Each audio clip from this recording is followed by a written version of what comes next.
नमस्कार, हुमिल टीवी भारत में आपके स्वागत है। दिल्ली से कूटनीतिक रिश्तों को लेकर बड़ी खबर सामने आई है। प्रधानमंत्री नरेंद्र मोदी ने भारत और वियतनाम के बीच बढ़ते सहयोग पर महत्वपूर्ण बयान दिया है। प्रधानमंत्री ने कहा है कि दोनों देशों के रिश्तों हर क्षेत्र में नए स्तर तक पहुंच रहे हैं। उन्होंने बताया कि पिछले एक दशक में द्विपक्षीय व्यापार 2 गुना होकर $16 बिलियन तक पहुंच चुका है। पीएम मोदी ने लक्ष्य तय करते हुए कहा कि 2030 तक इस व्यापार को $25 बिलियन तक पहुंचाने के लिए कई अहम फैसले लिए गए हैं। और साथ ही उन्होंने यह भी कहा है कि बहुत जल्द वियतनाम भारत के अंगूर और अनार का स्वाद लेगा, जिससे कृषि निर्यात को बढ़ावा मिलेगा। उन्होंने एयर कनेक्टिविटी पर भी जोर देते हुए कहा है कि भारत और वियतनाम के बीच हवाई संपर्क लगातार मजबूत हो रहा है, जो दोनों देशों के रिश्तों को और मजबूत देगा। अपनी साझेदारी को और ऊंचे लक्ष्यों की ओर अग्रसर करेंगे। कल्चर, कनेक्टिविटी और कैपेसिटी बिल्डिंग के साथ साथ सिक्योरिटी, सस्टेनेबिलिटी और सप्लाई चेन रेजिलियंस, हर क्षेत्र में हमारा सहयोग नए स्तर पर पहुंचेगा। फ्रेंड्स, भारत और वियतनाम का बायलैटरल ट्रेड पिछले एक दशक में डबल होकर $16 बिलियन तक पहुंच चुका है। 2030 तक इसे $25 बिलियन तक पहुंचाने के लिए हमने आज कई महत्वपूर्ण निर्णय लिए हैं। हमारी ड्रग अथॉरिटीज के बीच एमओयू से अब भारत की दवाइयों का वियतनाम में एक्सेस बढ़ेगा। भारत के एग्रीकल्चर, फिशरीज और एनिमल प्रोडक्ट्स का भी वियतनाम तक एक्सपोर्ट और सुगम होने जा रहा है। बहुत जल्द वियतनाम भारत के अंगूर और अनार का स्वाद लेगा और हम वियतनाम के डरियन और पोमेलो का। इतना ही नहीं, हमने भारत आसियान ट्रेड एग्रीमेंट आईटीगा को वर्ष के अंत तक अपडेट करने पर भी सहमति बनाई।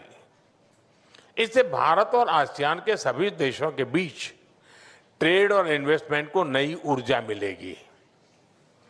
क्रिटिकल मिनरल्स, रेयर अर्थ और एनर्जी सहयोग में नई पहलों से हम दोनों देशों की इकोनॉमिक सिक्योरिटी और सप्लाई चेन रेजिलियंस सुनिश्चित करेंगे। फ्रेंड्स, कनेक्टिविटी और कैपेसिटी बिल्डिंग हमारी पार्टनरशिप के अहम स्तंभ है। हमें बहुत खुशी है कि दोनों देशों के बीच एयर कनेक्टिविटी लगातार बढ़ रही है। फाइनेंशियल कनेक्टिविटी को भी बूस्ट करने के लिए आज हमने अपने सेंट्रल बैंक के बीच सहयोग बढ़ाने का निर्णय लिया है। भारत के यूपीआई और वियतनाम के फास्ट पेमेंट सिस्टम भी जल्द ही लिंक होने जा रहे हैं। साथ ही अब हम दोनों देशों के बीच स्टेट टू स्टेट और सिटी टू सिटी कोऑपरेशन को भी मजबूत करने जा रहे हैं। फ्रेंड्स, वियतनाम भारत की एक्ट ईस्ट पॉलिसी और विजन महासागर का एक मुख्य स्तंभ है। इंडो पैसिफिक क्षेत्र में भी हमारा कॉमन आउटलुक है। हम अपनी सुदृढ़ होती हुई रक्षा और सुरक्षा सहयोग से रूल ऑफ लॉ, शांति, स्थिरता और समृद्धि के प्रति योगदान देते रहेंगे। वियतनाम के सहयोग से भारत आसियान के साथ अपने संबंधों को भी और व्यापक बनाएगा। योर एक्सेलेंसी, पहलगाम आतंकी हमले की कड़ी निंदा करने और आतंकवाद के विरुद्ध हमारे संघर्ष में साथ खड़े रहने के लिए हम वियतनाम के आभारी हैं।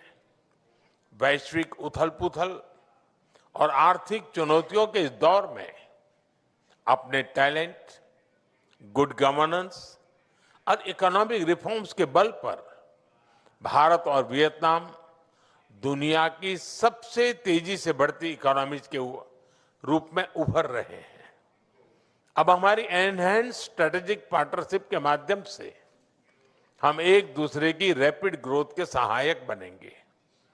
जैसा कि बुद्ध की शिक्षाओं की भावना है कि यदि आप किसी और के लिए दीप जलाते हैं तो वह आपके अपने मार्ग को भी प्रकाशमान करता है।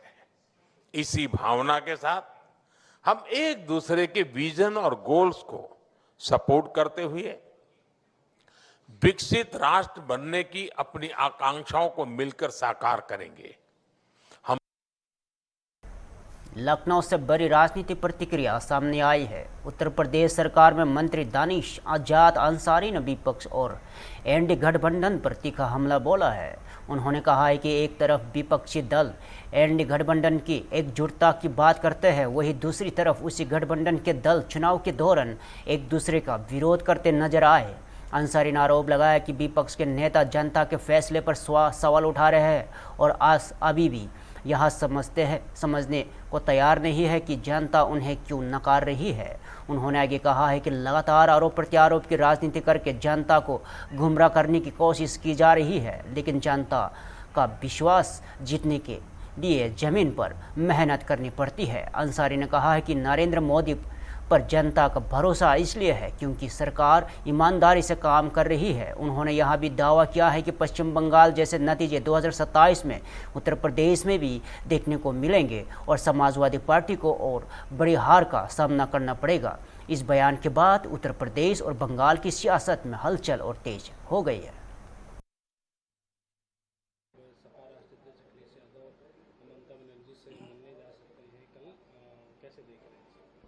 देखिए, ये विपक्ष के दलों का ये घालमेल समझ में नहीं आता। एक तरफ वो इंडिया अलायंस के एकजुटता का वो लोग नारा देते थे और उसी इंडिया अलायंस गठबंधन के तमाम दलों ने पूरे चुनाव भर उनका विरोध भी किया। जिस तरीके से कांग्रेस पार्टी ही लगातार ममता जी पे पूरे चुनाव के दौरान हमलावर रही, समाजवादी पार्टी के नेता वहाँ पे चुनाव में नहीं गए, आम आदमी पार्टी के नेता वहाँ चुनाव में नहीं दिखे, क्योंकि वो लोग जान रहे थे कि पहली बात कि पश्चिम बंगाल की जनता वहाँ की ममता जी की सरकार से त्रस्त हो चुकी थी, आजीज आ चुकी थी। ये बात पूरा देश का के हर कोने में हर व्यक्ति जानता था। तो इसीलिए इन लोगों ने पूरे चुनाव के दौरान उस चुनाव से दूरी बना के रखी। और अब जो है, जब लोकतांत्रिक तरीके से पश्चिम बंगाल की जनता ने वहाँ मैंडेट दे दिया, अपना फैसला सुना दिया है, तब जनता के फैसले पे उंगली उठाने का काम विपक्ष के नेता कर रहे हैं। अभी भी ये नींद से नहीं जागे हैं कि आखिर किस बात से लगातार पश्चिम बंगाल हो, बिहार हो, उत्तर प्रदेश हो, हरियाणा हो, महाराष्ट्र हो, राजस्थान हो, मध्य प्रदेश हो, तमाम जगह क्यों आखिर जनता एक सिरे से विपक्ष को नकार रही है। बात वो अभी भी नहीं समझ रहे। लगातार आरोप प्रत्यारोप की राजनीति करके जनता को गुमराह करने की नीयत के साथ ये लोग काम कर रहे हैं, लेकिन जनता का विश्वास जीतने के लिए ग्राउंड पे मेहनत करनी पड़ती है। पश्चिम बंगाल में बीते 15 सालों में ममता जी ने पश्चिम बंगाल के साथ जो भेदभाव किया, पश्चिम बंगाल की जनता पे जो अत्याचार किया, पश्चिम बंगाल को भ्रष्टाचार और लूट का अड्डा बनाने का काम ये ममता जी की सरकार ने बीते 15 सालों में किया। इस बात से वहाँ की जनता नाराज थी, इसलिए इस तरह का मैंडेट दिया भारतीय जनता पार्टी पे, प्रधानमंत्री मोदी जी पे। आज जनता को इसलिए भरोसा है क्योंकि मोदी जी ईमानदारी से जनता की सेवा के लिए काम करते हैं। लेकिन अभी भी समाजवादी पार्टी लगातार गुमराह करने के नियत के साथ अपने इस एजेंडे पे कायम है। लेकिन जनता ने मन बना लिया है कि जो परिणाम पश्चिम बंगाल का रहा है वही परिणाम 2027 में उत्तर प्रदेश का रहेगा। उत्तर प्रदेश में भी समाजवादी पार्टी को इससे भी बुरी हार का सामना 2027 में करना पड़ेगा। दिल्ली से सियासी बयानबाजी तेज हो गई है। केंद्रीय मंत्री गिरिराज सिंह ने पश्चिम बंगाल के मुख्यमंत्री ममता बनर्जी के इस्तीफा न देने के बयान पर तीखा हमला बोला है। गिरिराज सिंह ने कहा है कि लोग इस पर हैरान हैं कि ममता बनर्जी ने अपने कार्यकाल में संविधान का सम्मान नहीं किया और उन्होंने आरोप लगाया कि पश्चिम बंगाल में डर का माहौल था और जनता अब बदलाव चाहती है। उन्होंने यह भी कहा है कि अगर मुख्यमंत्री पद नहीं छोड़ती है तो संवैधानिक प्रक्रिया का तहत राज्यपाल कार्रवाई कर सकते हैं। उनके मुताबिक ऐसी स्थिति में बर्खास्तगी की नौबत आ सकती है जो और राज्य विवाद और बेइज्जती का कारण बनेगी। इस बयान के बाद पश्चिम बंगाल की सियासत और गर्मा गई है और आरोप प्रत्यारोप का दौर तेज हो गया। ममता बनर्जी कह रही है कि वो पद से इस्तीफा नहीं देंगी, उनको वो हारी नहीं है बल्कि हराया गया है। लोग हंस रहे हैं कि अपने कार्यकाल में तो संविधान को मानी नहीं, कभी संघीय ढांचा को नहीं मानी, बंगाल को बांग्लादेश बनाना चाहती थी, जनता ने हरा दिया। अब पूरे कार्यकाल में सड़कों पर घूमती रह गई, गाली लोगों को देती रह गई, विकास की कभी बात नहीं की, तो जनता तो हटाएगी ना। जनता उन्हें हटा दी, डर से, लूट से, हत्या करके, बम छोड़ करके, लोगों को डरा करके सत्ता में रहने वाली कोई सरकार थी तो टीएमसी की सरकार थी। आज देखिए वहां के लोग खुश हैं और ये नहीं हटेंगी। संविधान हटा देगा, गवर्नर के पास में ताकत है, वो हटा देगा तब और बेइज्जती होगी। पटना से सियासी बयानबाजी की बड़ी खबर सामने आई है। एलजेपी के सांसद अरुण भारती ने पश्चिम बंगाल के मुख्यमंत्री ममता बनर्जी पर निशाना साधा है। अरुण भारती ने कहा है कि हार के बाद ममता बनर्जी को अब विपक्ष और इंडिया गठबंधन की याद आ रही है, जबकि सत्ता में रहते हुए उनकी पार्टी अलग चुनाव लड़ने की तैयारी कर रही थी। उन्होंने दावा किया है कि ऐसे कई उदाहरण हैं जो ममता बनर्जी की पार्टी इंडिया गठबंधन से दूरी बनाए हुए थी और उन्होंने आगे कहा है कि हार के बाद घमंड टूटता है और नेता जमीन पर आते हैं और अब ममता बनर्जी भी उसी स्थिति में है। साथ ही उन्होंने राहुल गांधी का जिक्र करते हुए कहा है कि जब राहुल गांधी खुद ममता बनर्जी की आलोचना करते हैं तो ऐसे बयानों का कोई मतलब नहीं रह जाता। अरुण भारती के अंत में कहा कि ममता बनर्जी को अपने राजनीतिक रुख की ईमानदार समीक्षा करना चाहिए।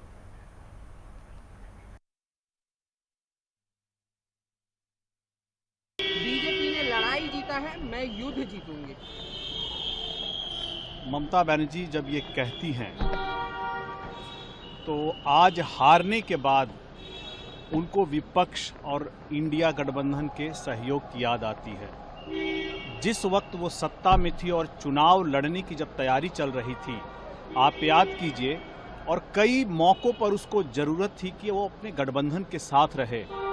ऐसे इतिहास में ऐसे अनगिनत एग्जाम्पल, उदाहरण हैं जहां ममता बनर्जी की पार्टी इंडिया गठबंधन से अलग रही है। ऐसे में हारने के बाद जब उनको याद आ रहा है तो अच्छा है। जब आपका घमंड टूटता है तब आप धरातल पर आते हैं।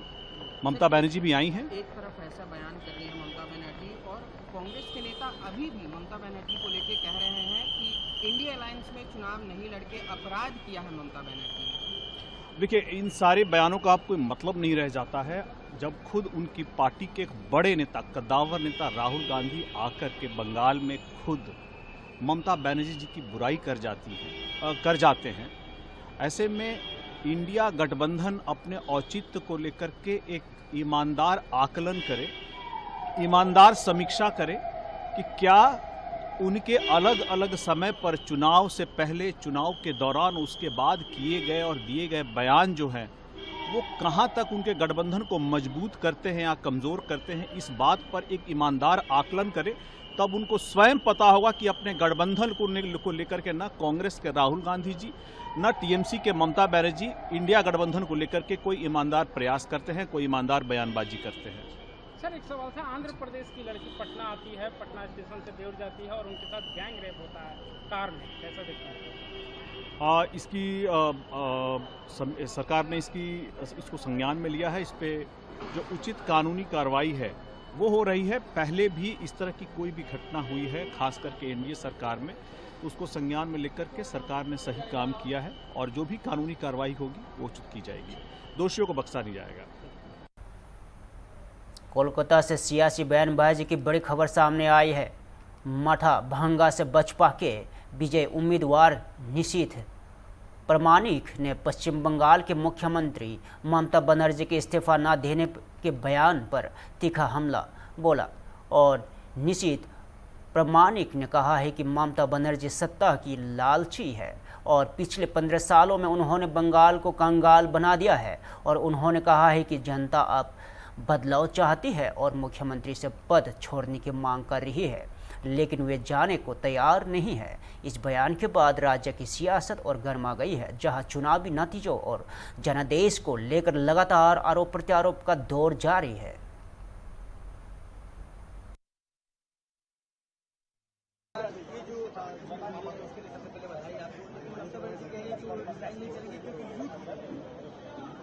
देखिए, ममता दीदी पहले से ही एरोगेंस तो थे ही और हारने के बाद पूरी तरह से दिमागी संतुलन खो चुका है। मुझे दुख होता है उनकी ये स्थिति देखकर। इतना क्षमता की लालची है ये औरत कि मैं जितना सोचता हूं उतना ही दुख होता है कि पिछले 15 साल में बंगाल को कंगाल बना दिया है और जब बंगाल की लोग उनको पूरी तरह से उनको यहां से खदेड़ रही है, बोल रहे भाई ममता दीदी आप यहां से चला जाओ, फिर भी वो जाने के लिए तैयार नहीं है। आप लोगों ने वो चीज तो देखा होगा ना, कभी किसी का अंदर अगर गलत आत्मा समाहित होता है तो जब आकर उनको मतलब यज्ञ करने से भी वो आत्मा नहीं निकलना चाहते हैं। तो बंगाल में ये जो प्रेतात्मा ये आ चुका है, ये जाना ही नहीं चाह रहा है। तो बंगाल के लोग इनको पूरी तरह से एक तमाचा देकर ये सबक सिखाया कि बंगाल की महिला को अगर असम्मानित किया जाते हैं तो उनका जवाब क्या होता है। बंगाल की युवाओं ने एक जोरदार तमाचा उनकी गाल पर लगाया और बोला कि शिक्षित युवा को कभी पकौड़ा भाजने के लिए जो उन्होंने सजेशन दिया था, ये बहुत ही गलत था, ये अपमानजनक था। और जिस तरह से बंगाल की बेटियों के साथ अन्याय हुआ, बलात्कार हुआ, उसकी कड़ा जवाब बंगाल की बेटियों ने दिया है। और मैं ये कहूंगा कि ममता बनर्जी संविधान से ऊपर नहीं है, वो चाहे जो भी कहे उनकी।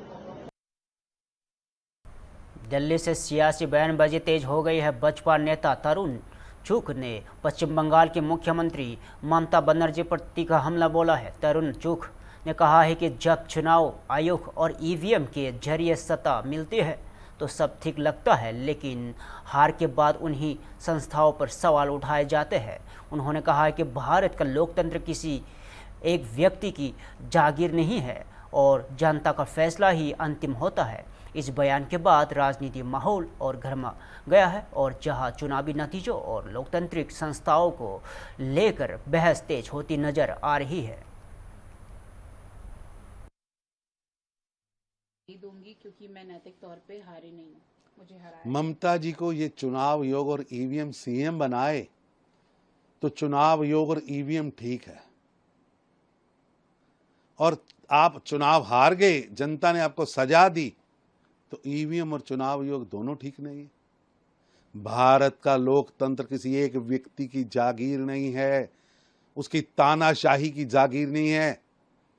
जनता का फैसला अंतिम होता है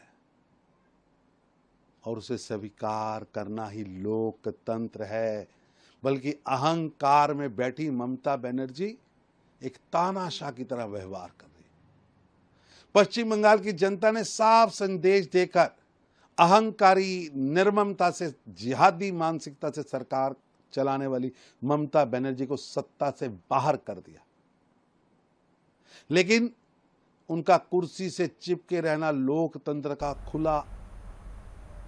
मुंबई से सियासी बयानबाजी की बड़ी खबर सामने आई है।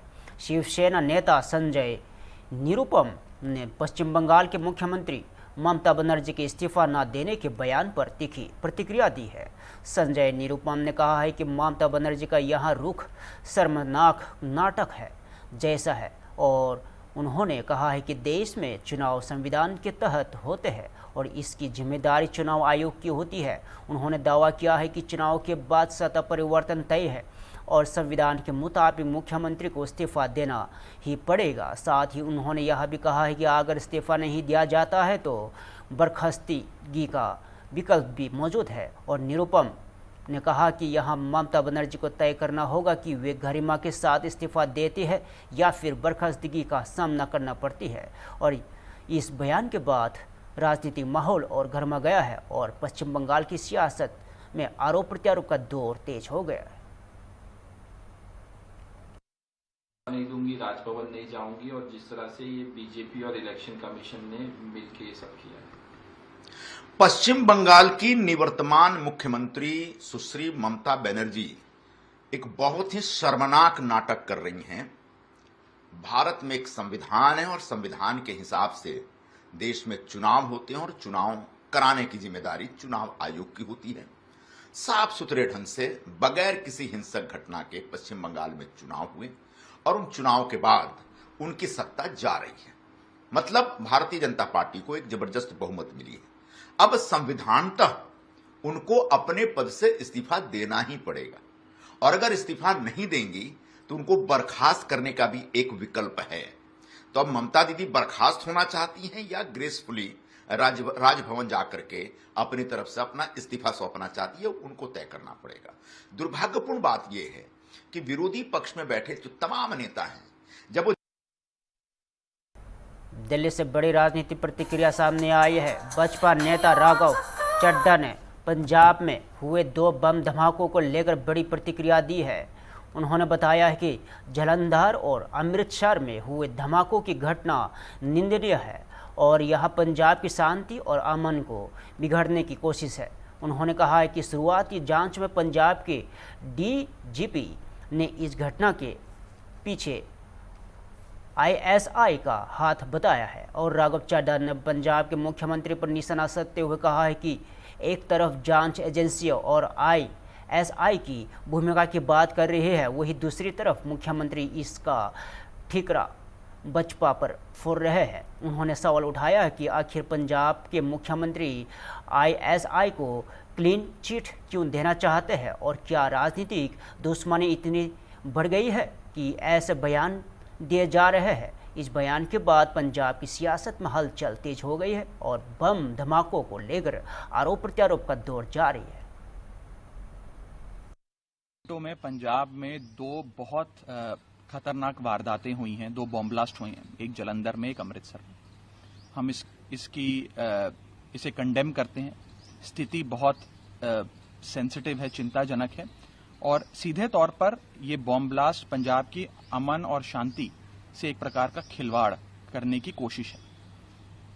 पंजाब के डीजीपी साहब ने मौका वारदात पर जाकर और फॉरेंसिक एक्सपर्ट्स से सारी जांच पड़ताल कर शुरुआती जांच में ये पाया कि इस वारदात के पीछे पाकिस्तान के ISI का हाथ है। दूसरी ओर पंजाब के मुख्यमंत्री ये बयान दे रहे हैं कि इस वारदात के पीछे पाकिस्तान के ISI का हाथ नहीं है बल्कि भारतीय जनता पार्टी का हाथ है। तो मैं सीधे तौर पर ये पूछना चाहता हूं कि पंजाब के मुख्यमंत्री भगवंत मान साहब पाकिस्तान की ISI को क्यों क्लीन चिट देना चाहते हैं और क्या उनकी इतनी दुश्मनी भारतीय जनता पार्टी से और अपने पॉलिटिकल ओपोनेंट से हो गई है कि आज फिलहाल के लिए इतना ही। ताज़ा खबर देखते रहिए हम टीवी भारत।